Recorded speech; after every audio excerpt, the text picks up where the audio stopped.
Yeah, Will here. It's March 30th, day 24.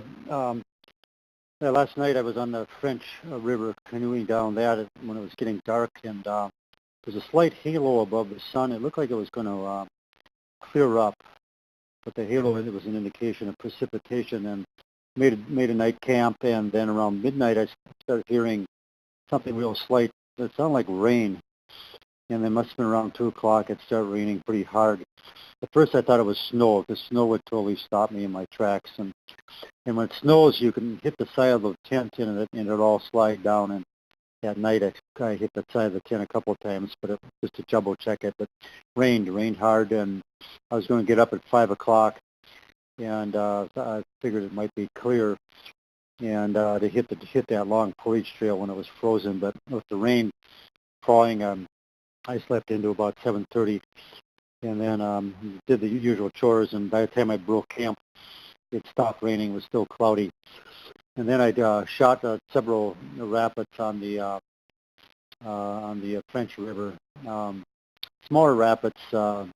These small rivers are the ones that are really dangerous, that can kill you. You have to be really, very careful at this river temperature right now. In the summer, if you tip over, it's not a big deal. But I went down a number of rock fields and chutes. I had to pick my route and read the river very closely, read it up ahead too.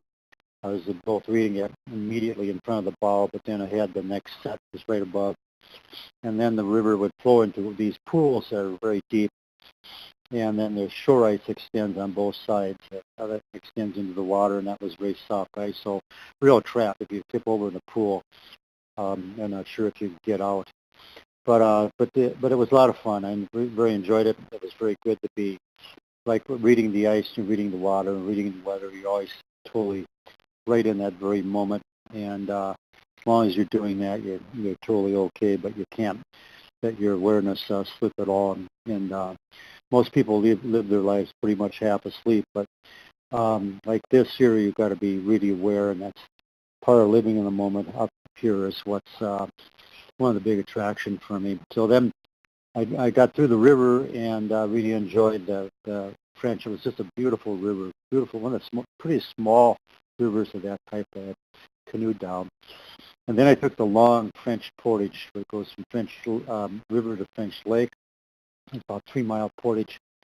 This was a historical portage, both used in the French Voyager era, and then again in the 1800s, 1850s, when the settlers started moving north. But it was a little bit more populated in that area. It was a regular route, but it was pretty well overgrown. There's a little bit of a trail. Wasn't broken at all. I had to break it all the way through, and then got out at French Lake, and then I was going to camp there, but then met the park ranger. She was going into Atacocan, so I went in town, which is about 30 miles away, and I'm going to take a couple of nights off here.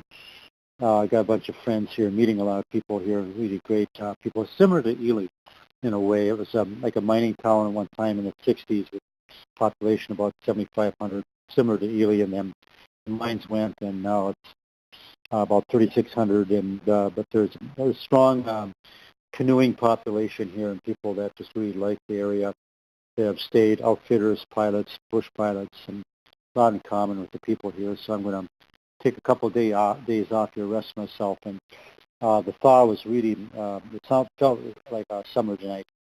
And it was a very beautiful day. I'll see how long it takes this thaw is around. And so I'll probably Friday I'll take off on the last lap. I'll go down through the Quetico and the Bounty Waters to get home to Ely. So I'll check in tomorrow then. Okay, this is Will here. I think it's March 30th, and over now.